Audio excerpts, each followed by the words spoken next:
first came, it was working really well when I was outside of the studio that I'm staying in. However, in the last 2 weeks, when I've been trying to catch an Uber back to my home, I have not had data working, and it became a problem because I couldn't get home with Uber, which meant I had to take local taxis and then explain how to get home, which is not a good idea because I don't know how to get home. First point is I actually don't really know how to get back here. It's very complicated. Second, I have to do it in Arabic, and it's just a real big mess. It's very funny though. I find it quite fun usually because the people here are just so kind and helpful and friendly and funny that they're just kind of laughing with me as we try to find my place. But it does take a significant amount of time to get home when it should take less. I usually have to do more than one stop, etc. So I went to get an Egyptian SIM card so that I could have data when I was out of the home without any problems. And I went to the store and I sat down after waiting for my number to be called. And the sweet woman immediately said, "Do you have your passport with you?" And I thought I didn't need to carry it anymore because I have an Egyptian ID card, like a resident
very kind for the most part.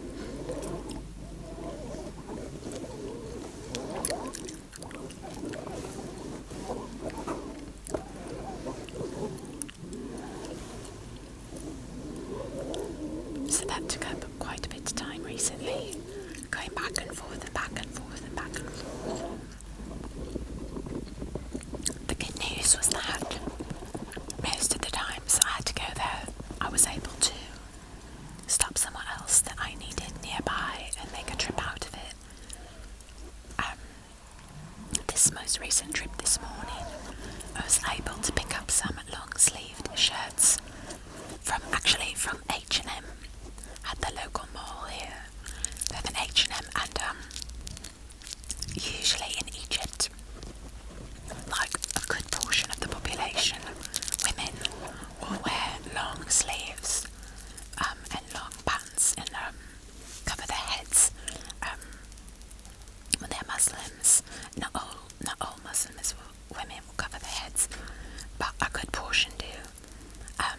But the long sleeves are usually worn by women, and long dress or pants. I've gotten quite used to wearing clothes like that in different countries, just out of respect for the culture that you are in, and what essentially, if you're wearing something like I'm wearing right now, you will get more attention than you probably want, and it's actually just something that's important to me. Many times when I've been in other countries that are quite different from the West, I usually try to dress according to the culture more, just out of respect. It's this is probably one of the first times I've been overseas where it was just actually for fun, and so I haven't been as cautious about it. But I'm going to be, since I'll be here for some time, and it's actually quite important to me to do that. So I have gotten some nice long sleeve shirts that I can wear underneath shirts like this, or dresses.